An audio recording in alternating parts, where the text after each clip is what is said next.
non-Arabs do is prohibited from doing, as long as the Sharia didn't prohibit it, or the qawa'id, the principles that we have don't indicate that it should be avoided. This is really important because there are hadiths that say don't follow the ajam, don't do what the non-Arabs do. Those hadiths are specifically, sometimes specific to the Arabs. So for instance, the Prophet ﷺ said, من يحسن أن يتكلم بالعربية فلا يتكلم بغيرها فإنه يورث النفاق. Whoever is capable of speaking properly in Arabic, he shouldn't speak in other than Arabic because it will cause hypocrisy in his heart. كان مالك يكره رطانة الأعاجم في المسجد. Imam Malik didn't like the non-Arab speaking in the masjid of the Prophet ﷺ. If you take those hadiths, so what? Our religion means everybody has to become Arab? The Quran says that in the difference of your complexions and your tongues is a sign of God. The Prophet ﷺ spoke Farsi to Abu Huraira when Abu Huraira had stomach ache, and the Prophet ﷺ said to him in Farsi, "Is your stomach aching?" He said, "Yes." The Prophet spoke Habashia when Habib came back, gave him a shirt from Ethiopia. He said, "Inna hasana," and he used an Ethiopian word to say it's nice, because she had learned Ethiopian while she was in Ethiopia. He spoke with every tribe according to their dialect. So when the Yemenis came, he spoke Yemeni dialect. And there's an indication that he knew all the languages. So the Prophet ﷺ did not prohibit language. The Quran, even though it's all Arabic, Araba, it turned into Arabic some other terms from other languages. So Firdaus is originally from Persian, right? Paradise, it's from Persian. The Qistas, right, was a Latin term. But the Quran, Arab, ala khilaf. I mean, there's a khilaf about this issue. Imam Suyuti wrote a whole book on this subject. So it's a khilaf issue, because inna anzalnahu Quranan Arabiyan, we sent it down as an Arab Quran. There's a khilaf, but generally, it's and then there's a debate about whether Arabic is the mother tongue or Syrianiya. من عجائب ما ترى العينان أن سؤال القبر بالسرياني. Imam Suyuti said that in the afterlife everybody speaks Syriani. And there's a hadith, it's weak, but it's there, that حب العرب لي ثلاث لأنني عربي والقرآن عربي ولسان أهل الجنة عربي. I'm Arab, the Quran's Arab, and the tongue of the people of paradise is Arabic. But anyway, if you take those hadiths and say, oh, people can't speak Arabic, or I speak Arabic there, I have to speak to you in Imam Shafi'i's first madhab, because he has different madhab stages of his development, he prohibited buying and selling in other than Arabic. في المذهب القديم. Now the reason for that was, he said, if you're going to buy and sell, it has to be in some language. So why should the Arabi yatanazal? Why should he go down and go down? Why not make the other one learn Arabic? But then he changed his opinion, because if you're Arab and you speak Persian and you want to sell to a Persian and he doesn't speak Arabic, you're not going to have a sale. So you might as well speak Persian, right? So there's nothing wrong with speaking other languages. It's good to learn Arabic. It's the language of our religion. One of the things about the Ottomans is they never imposed Turkish on other civilizations. So when the Ottomans, when they were ruling Egypt, the administrative language was Arabic. When they were ruling Iraq, the administrative language was Arabic, because they didn't have this colonial mentality of imposing. Whereas when the English, no offense to our English brothers and sisters, when the English went to other places, in fact, it's said that the monkeys in India they know language, but they refuse to speak out of fear the English would put them to work. So, but when the English or the French went, they made everything in French and English. So Moroccan administration became French. Algeria became French. In fact, many Algerians lost their Arabic because of the imposition of French. The English, when they conquered, I'm sorry to, point out the English, but they're one of the great colonizers in human history. When the English colonized Ireland, and they say the Welsh are the Irish that couldn't swim, right? When the English conquered Ireland, they cut out the tongues if they spoke Gaelic. So Irish people whose original language was Gaelic don't speak Gaelic anymore except in few areas. They're trying to revive it like they've revived Welsh in Wales as a language. But they lost their tongue, literally, for speaking Gaelic.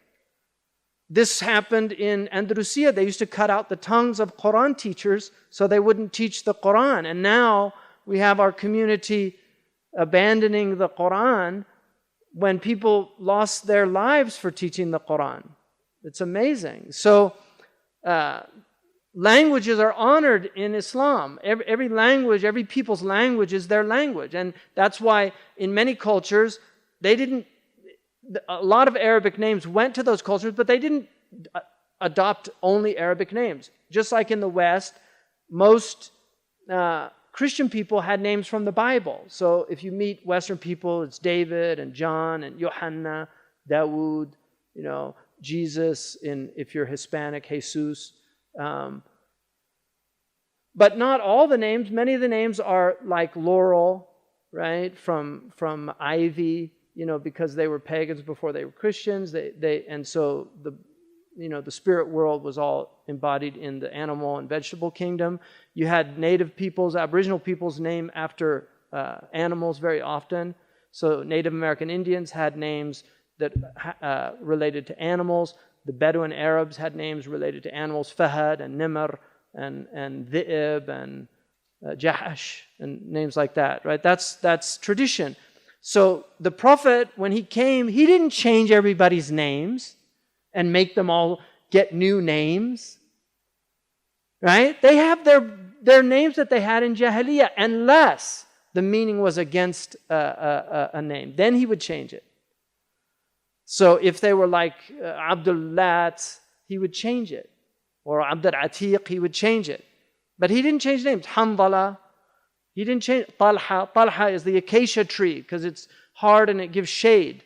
And they used tree names because the Arabs really love trees. So people can use names. They don't have to have an Arabic name. And so you go to like Gule in Turkish, right? You have a name like that. It's a Turkish name. Nothing wrong with that. So somebody says, why do you have that name? I mean, my son's named Daniel, right? We were in Mecca, and he was in the restaurant, and some lady said to him, "What's your name?" And he said, "Daniel." And she said, "A'udhu billah, that's not a Muslim name." In Mecca, it's like, and he was like in tears. He comes up to me, and I said, "What's wrong?" He said, she asked my name. I said, "Daniel," and then she said it wasn't a Muslim name. And I just went up to her and I said, "Taqillah." I mean, that's an taqulu ala Allah bighayri ilm. It's a dangerous thing to speak without knowledge. Just shut up. If you don't know something, la taqfu ma laysa laka bi ilm. Don't go in areas you have no knowledge of. The better response is, I've never heard that name, I didn't know Muslims use that name or something. But to say it's not a Muslim name, because Daniel is in the Qasas al-Anbiya of Ibn Kathir. He has a chapter called Bab Daniel. It's in the Hadith. The Indian and Malay Muslims use it as a name for their children, right? It's the reason Arabs don't use it is because it's a very common name amongst Arab Christians, and they don't want to confuse traditionally their children with the Christian children, right? So that's fine. That's urf, if you want to distinguish yourself. Because the Christians have certain names that they use. Most Arabs can identify Christians by their names, whether they're Coptic or Lebanese, or because they use certain names the Muslims don't use, and vice versa. So that's an example just of, you can use any name that's good if it's from your culture. If you want to call your child, a good name, that's fine. Or if you want to use the names like John, if you're a convert to Islam, or you're raised in the West and you want to use John instead of Yahya, the Turks say Mehmet. They don't say Muhammad. They say Mehmet.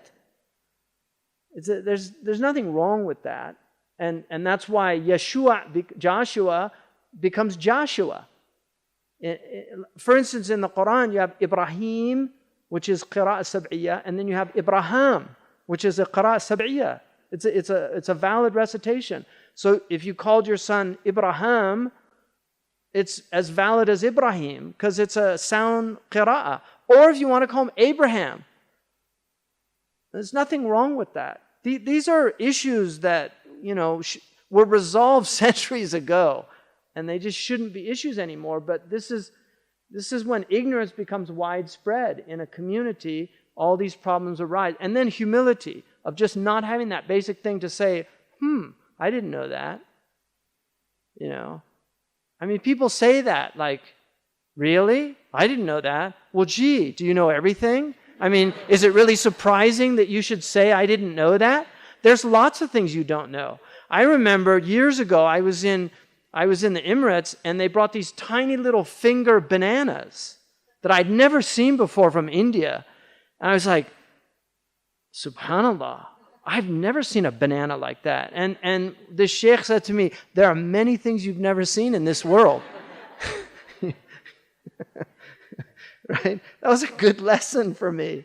There are many things that you've never seen in this world. And there's even more things that in the next world that we haven't seen. مَا لَا عَيْنٌ رَأَتْ وَلَا أُذُنٌ سَمِعَتْ وَلَا خَطَرَ عَلَى قَلْبِ بَشَرٍ. No eye has seen or ear has heard or even occurred to the heart of a human being. That's the akhirah.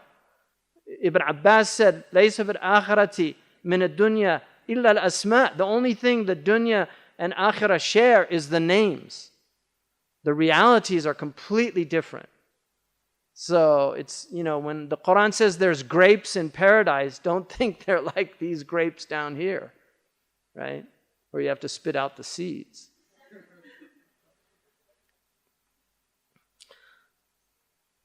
So that's important. And then dress also. There are hadiths about man tashabbaha biqawmin fahuwa minhum. Whoever imitates a people is from them. And so one of my teachers, Abdullah At-Tiridi, who was a student of Sheikh Al-Ghumari, and I actually have ijazah from him from Morocco. Sheikh Al-Ghumari was very rigid and strict about things, and he wrote books. Sheikh Abdullah has a book, Al-Istinfar fi Ghazar al-Tashabbuh bil-Kuffar, like calling people to fight the ghazwa of not imitating the kuffar. And that's his book. And it's all these hadiths. It's a litany of hadith about not imitating non-Arabs, about don't dress like the Ajam, and don't... Sidi al-Mawaq said all of the hadith that relate to not imitating the Ajam are specific to the Arab. They have no relationship to Ajam that become Muslim.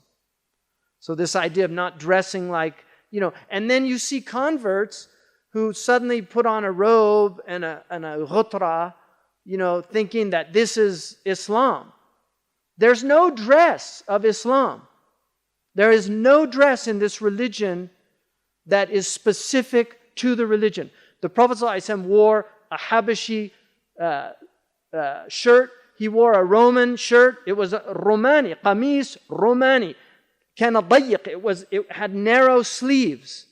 He wore a Yemeni red striped jubba that one of the Sahaba said, I never saw anything more beautiful than the Prophet in that red striped jubba, sallallahu alaihi wasallam. So he was international in his dress. He didn't wear anything specific to indicate. Now he did wear a turban. And he did cover his head. But he also went hasir al-ras to show that it wasn't haram not to cover your head. The Andalusians, the urf of the Andalusians was not to wear anything on their head. So the Andalusians did not, in Mauritania, the Mauritanian urf for the men is not to wear anything. They have the turban wrapped around their neck, and then when they go out in the sun, they put it on. Sheikh Abdullah bin Bayya, all the time, he just, right when he gets inside, he pulls off his turban and he puts it down, right? So the turban, undeniably, it's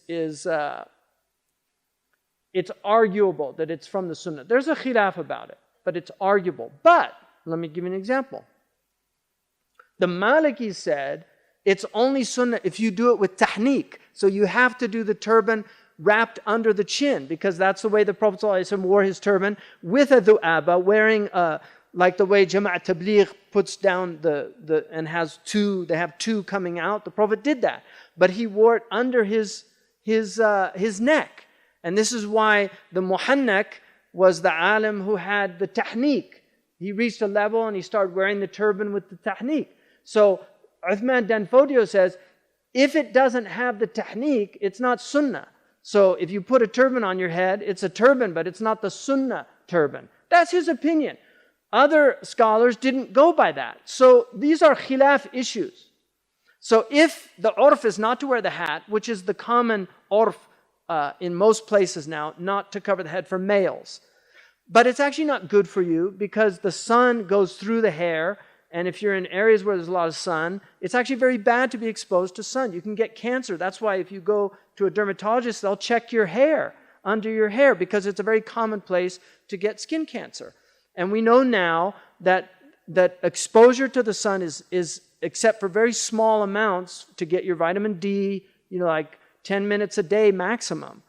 But other than that, it's not a good thing to be exposed to the sun. And people that have a lot of sun exposure, they wrinkle quicker, they have a lot of skin problems, especially if they're from northern climates. So traditionally, people covered their head, in both male and female. Now, female coverage is the urf of the Bani Adam. I mean, women have covered their head in every civilization, except for Aboriginal peoples who usually wore very limited. They didn't have textiles, so they didn't make cloth. Most of them wore skins and things like that. Aboriginal peoples and the elite, who have always not done those things. But the Byzantine women covered completely, like a lot of some of the areas in the Gulf, the modern Gulf Arabs, where they cover even with the niqab. That was a Byzantine tradition. And Marshall Hodgson argues that it actually was adopted by the Muslims from the Byzantines, because it was the elite women that covered their faces, not the common women. And historically, in the Muslim world, it was the elite women, which is why on Hajj they're not allowed to cover their face, because it was something that distinguished the wealthy from the poor. So the women on Hajj weren't supposed to cover their face. And that's a khilaf issue. I don't want to get into that, because some madhabs say that the face is awra. The majority is not. But there are some of the ulama that said the face of a woman is awra, she should cover her face. It's a weak opinion. Traditionally, and then they say the fasad al-zaman, a relative hukum about fasad al-zaman, because there's an argument that every zaman outside of the prophetic period was a corrupt period. Wallahu ta'ala a'lam.